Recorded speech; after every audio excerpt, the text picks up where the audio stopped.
जैसी करनी वैसी भरनी। शादी की सुहाग सेज पर बैठी एक स्त्री का पति जब भोजन का थाल लेकर अंदर आया तो पूरा कमरा स्वादिष्ट भोजन की खुशबू से भर गया।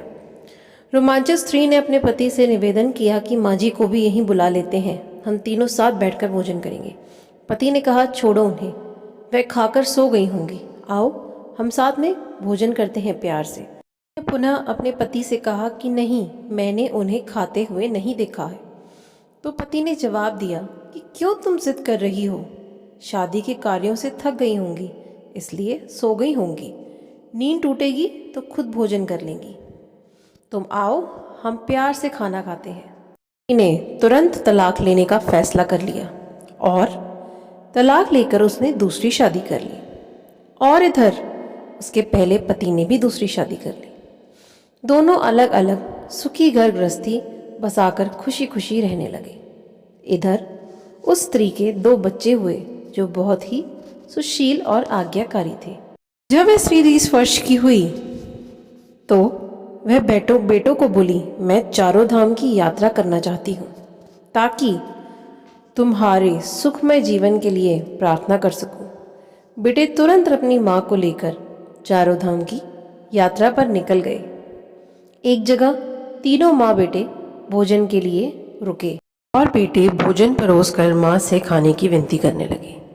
उसी समय उस स्त्री की नज़र सामने एक फटे हाल, भूखे और गंदे से एक वृद्ध पुरुष पर पड़ी जो स्त्री के भोजन और बेटों की तरफ बहुत ही कातर नज़र से देख रहा था।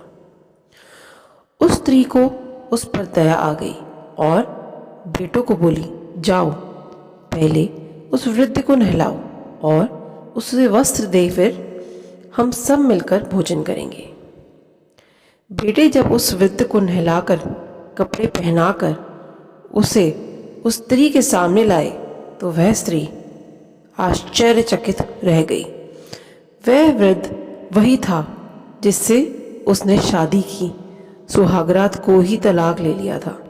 उसने उससे पूछा कि क्या हो गया जो तुम्हारी हालत इतनी दयनीय हो गई।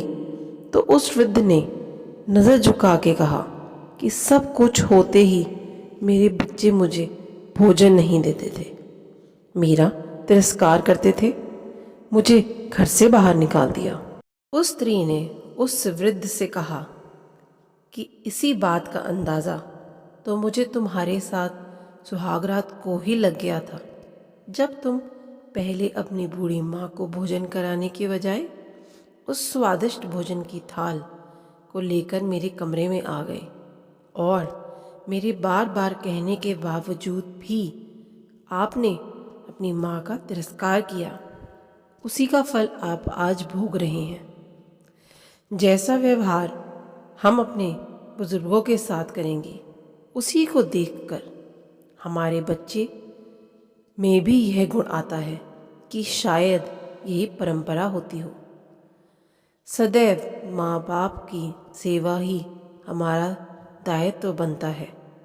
जिस घर में माँ बाप हंसते हैं वहीं प्रभु बसते हैं। धन्यवाद। आशा करती हूँ आपको ये कहानी अच्छी लगी होगी। अगर चैनल पर नए हैं तो चैनल को सब्सक्राइब करें।